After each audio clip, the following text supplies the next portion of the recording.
Hello, dear friends. Welcome to Physics Bouquet.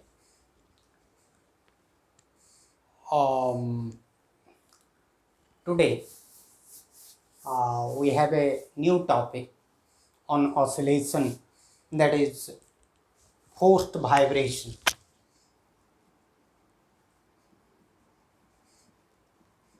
या forced oscillation.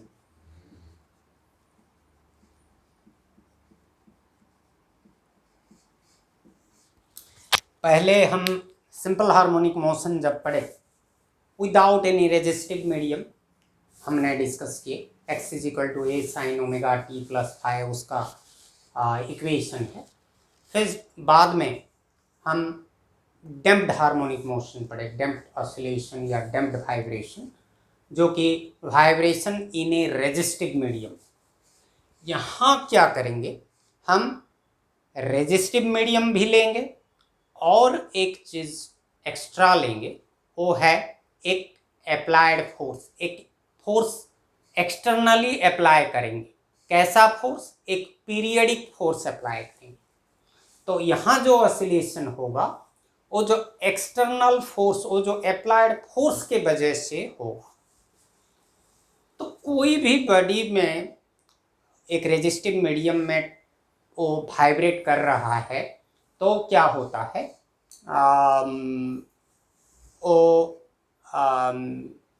वहाँ जो रेजिस्टिव मीडियम का फोर्स है वो force directly proportional to its velocity होता है। वो इक्वेशन हम डैम्प्ड हार्मोनिक मोशन में पढ़ चुके हैं, you can go through the play list. यहाँ एक एक्स्ट्रा पीरियडिक फोर्स हम लेंगे। पीरियडिक फोर्स मतलब वो फोर्स का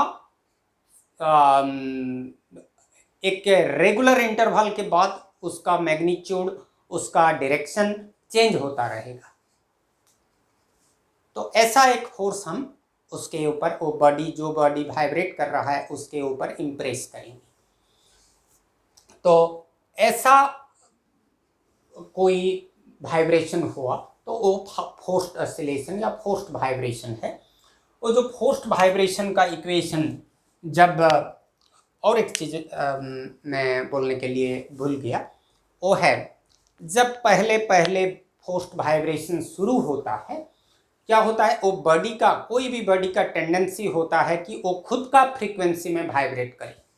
तो पहले खुद का फ्रीक्वेंसी में वाइब्रेट करता है। कुछ टाइम के बाद जो फ्रीक्वेंसी फोर्स का होता है वही फ्रीक्वेंसी में वाइब्रेट करता है। वो पीरियडिक फोर्स का फ्रीक्वेंसी में वाइब्रेट करता है। पहले उसका टेंडेंसी क्या था, उसका खुद का फ्रीक्वेंसी में, नेचुरल फ्रीक्वेंसी जिसको बोलते हैं, वो नेचुरल फ्रीक्वेंसी में वाइब्रेट करने का टेंडेंसी था।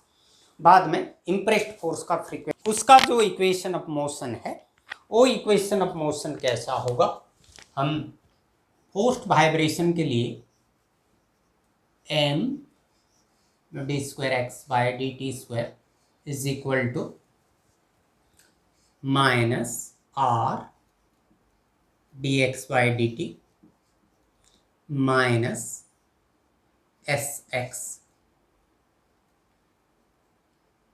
प्लस जो इम्प्रेस्ड फोर्स होता है, सपोज F0 cos pt। ये रेजिस्टिव मीडियम का टर्म है। ये F is directly proportional to kx, जो सिंपल हार्मोनिक ऑसिलेशन का, और ये है पीरियडिक फोर्स। तो 3 ठो टर्म, यहाँ एक्स्ट्रा टर्म आ गया। पहले जब सिंपल हार्मोनिक मोशन था वही सिंगल टर्म था। जब रेजिस्टिव मीडियम आ गया ये 2 टर्म हो गया। फोर्स्ड वाइब्रेशन आ गया 3 ठो टर्म हो गया। तो इसको हम कैसे लिख सकते हैं, m d2x/dt² plus r dx/dt plus sx is equal to F0 cos pt। For mathematical convenience, ये जो इम्प्रेस्ड फोर्स, ये है impressed force, impressed periodic force.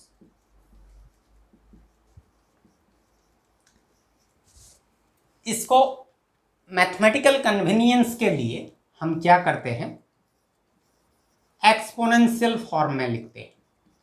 इसको लिखते हैं F0 exponential i p t. Actually एक डी मोइवर्स थ्योरम है, इसमें exponential i x is equal to cos x plus i sine x, ये कम्प्लेक्स एनालिसिस में है। तो यहाँ एक्सपोनेंशियल आई पी टी मतलब cos p t plus i sine p t, तो हमारे यहाँ ओनली कस पी टी है। इसको बोलते हैं रियल पार्ट, ये है रियल पार्ट और ये है इमेजिनरी पार्ट। तो हमारा यहाँ ओनली रियल पार्ट है, तो इसको हम जब लेंगे, इसके जगह इसको लिखेंगे तो real part of F0 exponential i p T यहां लिख लेंगे। समझ में आए? तो मैं क्या करता हूं, इसके जगह m d square x by d t square plus r d x by d t plus s x is equal to F0 exponential IPT. Remember that we will consider only the real part of it. कुछ किताब में क्या होता है, ऐसे लिख लेते हैं, real part of F0 exponential IPT, ऐसे लिखने से भी होगा। सपोज इसको हम इक्वेशन मान लेते हैं, ये है differential equation for forced vibration. अब भी जैसे डैम्प्ड हार्मोनिक मोशन में हम एक ट्रायल सॉल्यूशन लिए, यहाँ भी एक ट्रायल सॉल्यूशन लेंगे। तो वो ट्रायल सॉल्यूशन सपोज हमारा, वो जो ट्रायल सॉल्यूशन है वो suppose x is equal to a exponential i p t, यहाँ वेरिएबल x है, तो suppose that solution is x is equal to a exponential i p t. तो हमारे लिए डबल डेरिवेटिव जरूरी है, सिंगल डेरिवेटिव है, x है। तो क्या करते हैं, इसको इसका सिंगल डेरिवेटिव फर्स्ट डेरिवेटिव निकालते हैं। dx बाई डी टी क्या होगा, dx बाई डी टी होगा, ये इसको with respect to time differentiate करेंगे तो हमारे पास आ जाएगा i p a exponential i p t. देखो ये जो a exponential i p t x है, तो इसको हम लिख सकते हैं आई पी एक्स। सपोज ये इक्वेशन 2 है, तो यहां से हम और एक चीज पा सकते हैं, x is equal to i p x is equal to d x by d t. तो x इज इक्वल टू क्या होगा, 1 by i p d x by d t. ये हो गया equation 3। So we have expressed x in terms of first derivative. तो फिर second derivative निकालते हैं। Second derivative d square x by d t square. तो ये जो फर्स्ट डेरिवेटिव है उसका again with respect to time again we will find out the derivative. तो इसको फर्दर एक बार डिफरेंशिएट कर लेंगे तो हमको ये मिल जाएगा। तो इसका फर्दर डिफरेंशिएशन क्या देगा, i square p square a exponential i p t. मगर हमारा आई एक्चुअली क्या है, i is equal to root over of -1 है, तो आई स्क्वायर क्या होगा, -1। तो आई स्क्वायर हो गया -1, तो ये -1 हुआ और तो माइनस पी स्क्वायर, और ये जो a exponential i p T है, a exponential i p t x, तो इसको हम माइनस पी स्क्वायर एक्स लिख सकते हैं, राइट। और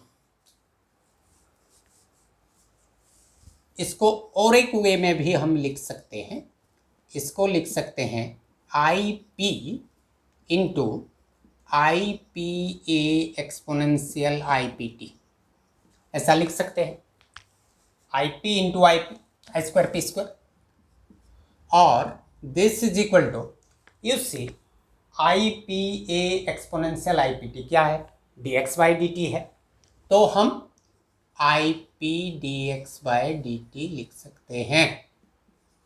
सो d square x by d t square is equal to this. अभी क्या करते हैं, ये जो इक्वेशन 2, 3, 4 ये सब को यहाँ इक्वेशन 1 में डाल देते हैं। चलो क्या मिलेगा, m d square x by d t square, तो m i p d x by d t, तो हम d square x by d t square के जगह i p d x by d t डाल दिए, और एम पहले से है, so m i p d x by d t plus r d x by d t,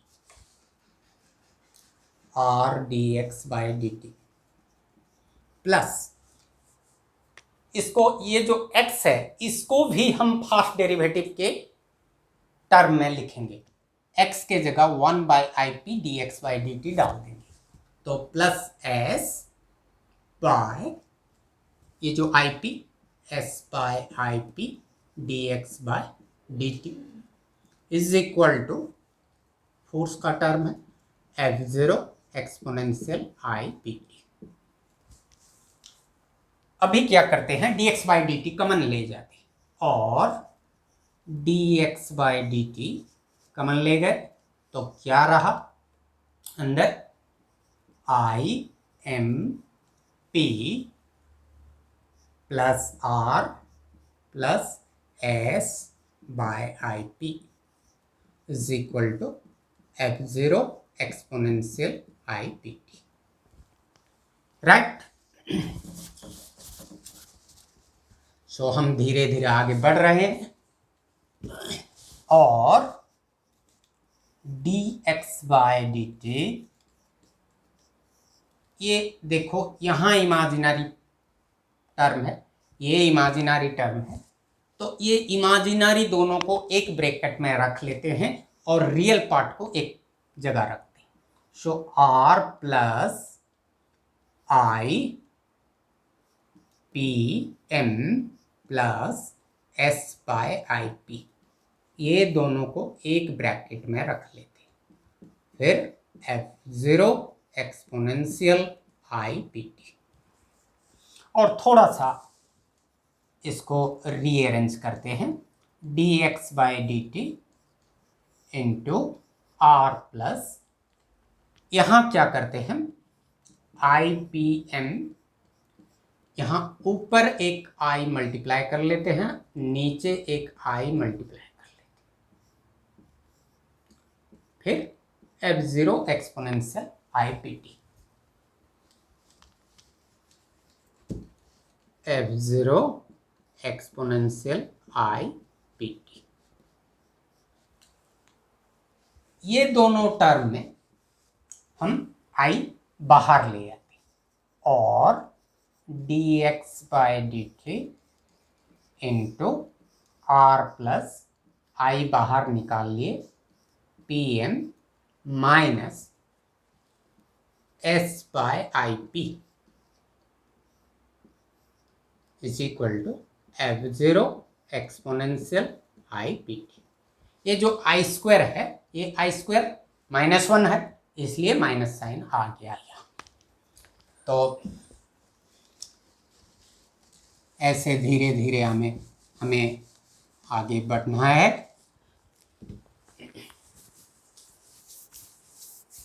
तो ये जो s है, ये s को हम 1/c लिख लेते हैं और dx by d t is equal to dx by d t into r plus i p m minus, ये आई रह गया, आई स्क्वायर तो माइनस हो गया है और आई नीचे नहीं रहेगा, गलती से लिख लिया था, और ये आई तो कमन गया है, तो इसको हम लिख लेते हैं 1 by p c is equal to F0 exponential i p t. तो ये S के जगह 1 बाय सी लिखा हुआ है, S is equal to 1 by c. ये C को क्या बोलते हैं, इसको कंप्लायंस बोलते हैं, कंप्लायंस।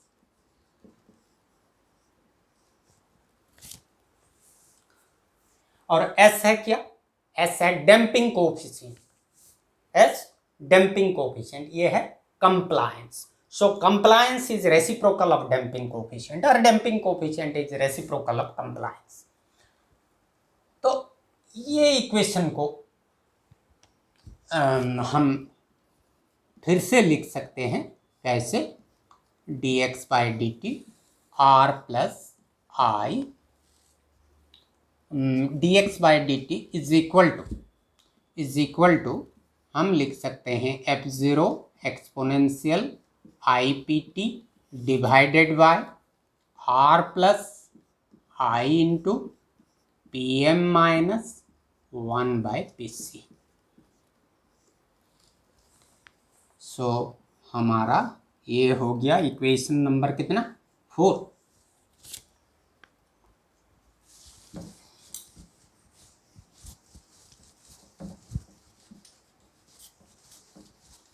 अभी ये सबको कुछ नाम दे देंगे। ये जो आर प्लस, इसको और एक स्टेप में लिख लेता हूँ, फिर बाद में नामीकरण करेंगे। F0 exponential i p T, इसको लिख लेते हैं ZM। ये टोटल होल एक्सप्रेशन को हम ZM लिखे, इसको बोलते हैं मैकेनिकल इम्पीडेंस। मैकेनिकल इम्पीडेंस, हम इलेक्ट्रिकल इम्पीडेंस पढ़े हैं। इलेक्ट्रिकल इम्पीडेंस में क्या होता है, रेजिस्टर, कैपेसिटर और इंडक्टर, उसको लेकर एक एक्सप्रेशन बनता है इलेक्ट्रिकल इम्पीडेंस। सिमिलरली यहाँ मैकेनिकल इम्पीडेंस है, और ये जो R है रियल पार्ट है, ये है तुम्हारा मैकेनिकल रेजिस्टेंस, ये है मैकेनिकल रेजिस्टेंस। और ये जो है Pm minus 1 by p c, ये है हमारा मैकेनिकल रिएक्टेंस। मैकेनिकल रिएक्टेंस, तो मैकेनिकल रेजिस्टेंस और मैकेनिकल रिएक्टेंस मिलकर हमको देते हैं mechanical impedance. So it is also a combined resistance. Resistance, this is resistance due to resistive medium as well as due to what, applied force. वो जो periodic force apply किए हैं, वो तो पहले तो वो नेचुरल फ्रीक्वेंसी में उसका टेंडेंसी था ऑसिलेट करने के लिए, उसको जबरदस्ती ये पीरियडिक फोर्स ओन फ्रीक्वेंसी को ले आया, तो उसके लिए मैकेनिकल रिएक्टेंस है, और मैकेनिकल रेजिस्टेंस है डैम्पिंग रेजिस्टिव मीडियम के लिए। तो ये दोनों मिलकर बन गए mechanical impedance. So our mechanical impedance ZM is equal to R plus i PM minus 1 by p c, where R is mechanical resistance, PM minus 1 by PC is mechanical reactance। तो अभी क्या करते हैं, ये जो latest state R is equal to R cos phi और PM minus 1 by PC को ले जाते हैं r sine phi.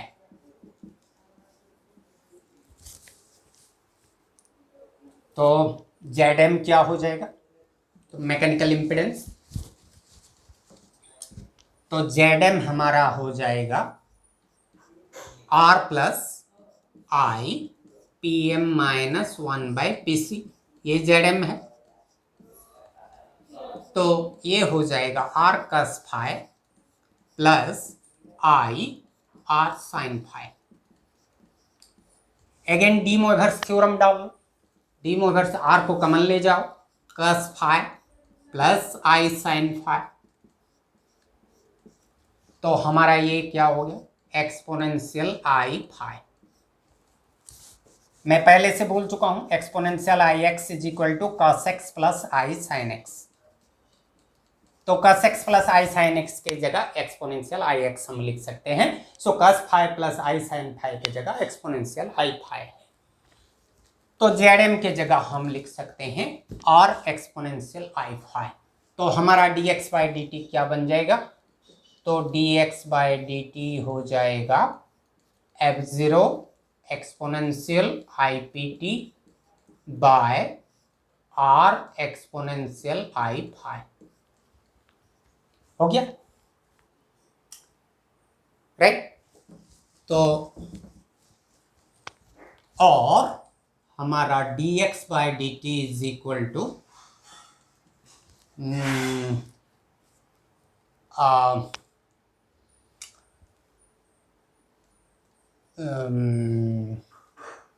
dx by dt is equal to f0 by r exponential ipt by exponential i phi. इसको हम लिख सकते हैं exponential i p t minus phi, exponential i p t minus phi, so exponential p t minus phi. तो ये जो term हुआ एक एक्सपोनेंशियल टर्म रहा, इसका रियल पार्ट लेंगे तो क्या बनेगा, f0 by r cos p t minus phi d x by d t f0 by r cos p t minus phi plus i sine p t minus phi. मगर पहले से हम रियल पार्ट को convert किए हैं तो यहां only real part को लेंगे, ये इमेजिनरी पार्ट को तोड़ देंगे। तो क्या होगा, हमको मिलेगा d x by d t is equal to f0 by r cos p t minus phi. इसको सपोज इक्वेशन 5 देते हैं। थोड़ा मैं बैक करता हूं, ये जो हमारे पास r is equal to r cos phi p m minus 1/PC is equal to r sine phi, इसको सपोज मैं दो साइड का इसका स्क्वायर ले जाता हूं और ऐड कर देता हूं। तो ये r square cos square phi is equal to r square sine square phi is equal to this हो। तो r square cos square phi plus r square sine square phi, दोनों को ऐड करने से cos square phi r square common ले जाओ तो क्या बनेगा, r square cos square phi plus r square sine square phi. तो होगा r square plus p m minus 1/PC का होल स्क्वायर। यहां आर स्क्वायर कॉमन लेकर अंदर में एक का square five plus sine square five 1 होता है। तो r square is equal to हमारा r square plus p m minus 1/PC whole square. तो आर हो जाएगा इतना।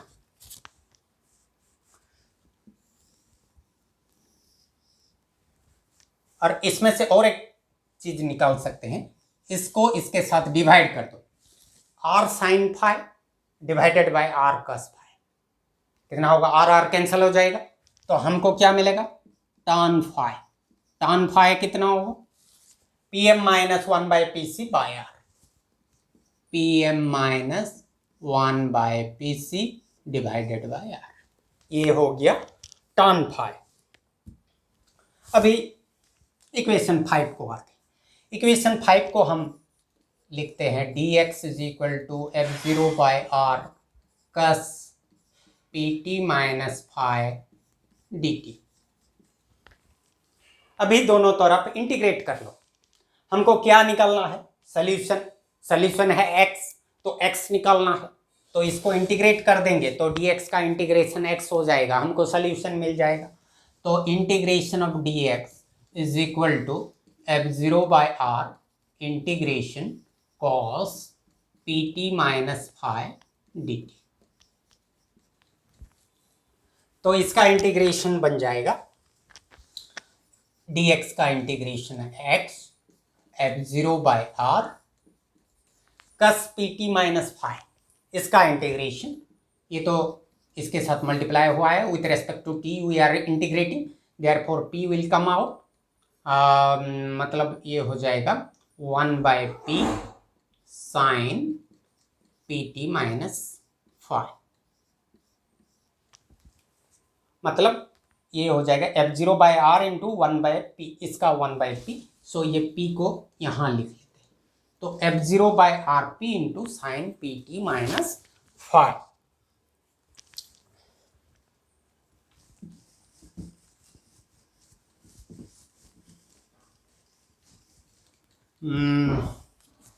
थोड़ा मैथमेटिकल मैनिपुलेशन करते हैं और x is equal to f0 by r p, इसको sine p t minus phi minus pi by two plus pi by two add कर लेते हैं, ऐड करते हैं पाई बाई टू, सब्ट्रैक्ट करते हैं पाई बाई टू, और x is equal to f0 by r p sine, इसको लिख सकते हैं p t pi by two pi plus ये पाई बाई टू, फिर ये रह गया p t minus phi plus pi by two, ऐसे लिख सकते हैं, राइट। और इसको मिटा देता हूं, और x is equal to f0 by r p sign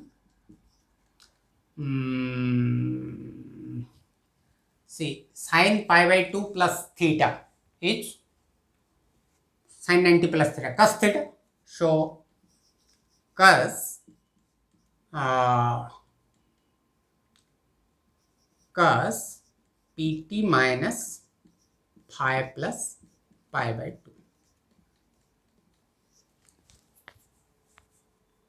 तो ये हो गया हमारा इक्वेशन।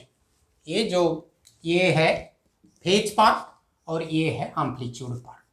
तो x is equal to a cos p t minus phi plus pi by,